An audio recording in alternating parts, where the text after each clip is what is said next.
স্কুলের বাইরে কিংবা পাড়ায় বা মেলাতে গিয়ে আমরা যে আচার খেয়ে থাকি তার স্বাদ আমাদের মুখে লেগে থাকে। আর এরকম আচার যদি আমরা বাড়িতে রোজ দুপুরবেলা কিংবা ভাত পাতে পাই তাহলে কেমন হবে। নমস্কার, আমি Mahua. Welcome to Mahua cookings. আবারও আমি চলে এসেছি নতুন স্বাদের একটা রেসিপি নিয়ে। চলুন বন্ধুরা, রেসিপিটা এবার শুরু করা যাক। আজকে আমি বানাবো কুলের আচার। তার জন্য কুলগুলোকে খুব ভালোভাবে ধুয়ে পরিষ্কার করে শুকনো করে নিয়েছি।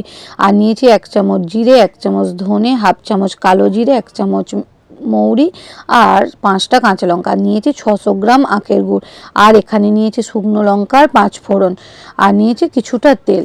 এবার গ্যাসেতে কড়া বসিয়ে তার মধ্যে দিয়ে দেব 1 কাপ পরিমাণ জল। জলটা একটু ফুটতে শুরু করলেই ওর মধ্যে দিয়ে দেব গুড়টা। আপনারা হয়তো ভাবছেন যে জল দিয়ে কেন গুড়টাকে রেডি করতে হবে। যদি আমরা ডাইরেক্ট কড়াতে গুড় দিয়ে দিই তাহলে গুড়টা হয়তো পুড়ে যেতে পারে। তার জন্য জল দিয়ে যদি আপনারা গুড়টা ফোটান তাহলে দেখবেন কত সুন্দর গুড়টা রেডি হয়ে গেছে। এবার এই গুড়টাকে খুব ভালোভাবে একটা পাত্রের মধ্যে ছেঁকে নিতে হবে, কারণ না ছেঁকে নিলে আচারটা হয়তো আপনারা দীর্ঘদিন রাখতে পারবেন না। দেখুন এইরকমভাবে ছাঁকার কারণে গুড় থেকে কতটা ময়লা বেরিয়েছে। গুড়গুলো আমার ছাঁকা হয়ে গেছে। এবার ফ্রাই প্যানের মধ্যে যে মশলাগুলোর কথা বলেছিলাম সেগুলোকে খুব সুন্দরভাবে ড্রাই রোস্ট করে নামিয়ে রাখবো।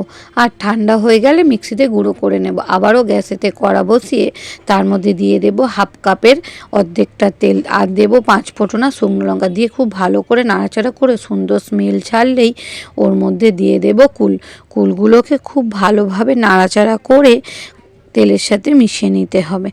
আর এরকম করে নাড়াচাড়া করতে হবে যাতে প্রত্যেকটা কুল সুন্দরভাবে ভাজা ভাজা হয়ে যায়। আর আমার কুলগুলো একটু লেগে গেছিলো, তার জন্য একটু কালো কালো হয়ে গেছে। এবার আমার কুলগুলো খুব ভালোভাবে নাড়াচাড়া করা হয়ে গেছে। এবার ওর মধ্যে আমি দিয়ে দেব গলিয়ে রাখা গুড়টাকে দিয়ে খুব ভালোভাবে নাড়াচাড়া করতে হবে। আর তখন কিন্তু গ্যাসের ফ্লেমটা লো টু মিডিয়ামে রাখতে হবে। খুব জোরে গ্যাসটা যদি জ্বলে তাহলে কিন্তু গুড়গুলো তাড়াতাড়ি শুকিয়ে যাবে আর কুলের মধ্যে একটুও গুড় ঢুকবে না।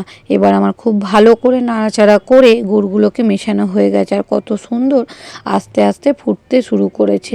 এবার ধীরে ধীরে খুন্তির সাহায্যে কুলগুলোকে নাড়াচাড়া করে একটু ফাটিয়ে দিতে হবে। আর কুলের আচার করার সময় ক্রমাগত নাড়াচাড়া করতে হবে, না হলে তলায় লেগে যেতে পারে আর তখন আচারের টেস্টটা কিন্তু একদমই ভালো আসবে না। এবার নাড়াচাড়া করে ওর মধ্যে দিয়ে দিতে হবে 1 চামচের মতো বিট নুন। দিয়ে আবারও খুব ভালোভাবে নাড়াচাড়া করতে হবে। আর এর মধ্যে যদি বিট নুন দেওয়া হয় তাহলে আচারের টেস্টটা কিন্তু দারুণই হয়।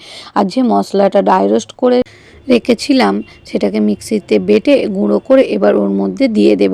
দিয়ে আবারও খুব ভালো করে নাড়াচাড়া করে মিশিয়ে নিতে হবে। আর এই মশলা দেওয়ার জন্য কুলের আচারের স্বাদটা কিন্তু সেই হবে। বলতে বলতেই তো আমার জিভে চলে এলো। বন্ধুরা, এই কুলের আচারটা যদি ভালো লেগে থাকে তাহলে ফেসবুক থেকে দেখলে ফলো আর ইউটিউব থেকে দেখলে সাবস্ক্রাইব করে দেওয়ার অনুরোধ রইল। এবার আমার আচারের কালারটা ধীরে ধীরে চেঞ্জ হতে শুরু করেছে। এবারে গ্যাসের ফ্লেমটা বন্ধ করে দিয়ে এবার আমি নামিয়ে নেব। দেখুন বন্ধুরা কেমন হয়েছে। খাবেন, সুস্থ থাকবেন। দেখা হচ্ছে কিন্তু নেক্সট ভিডিওতে। বাই বন্ধুরা।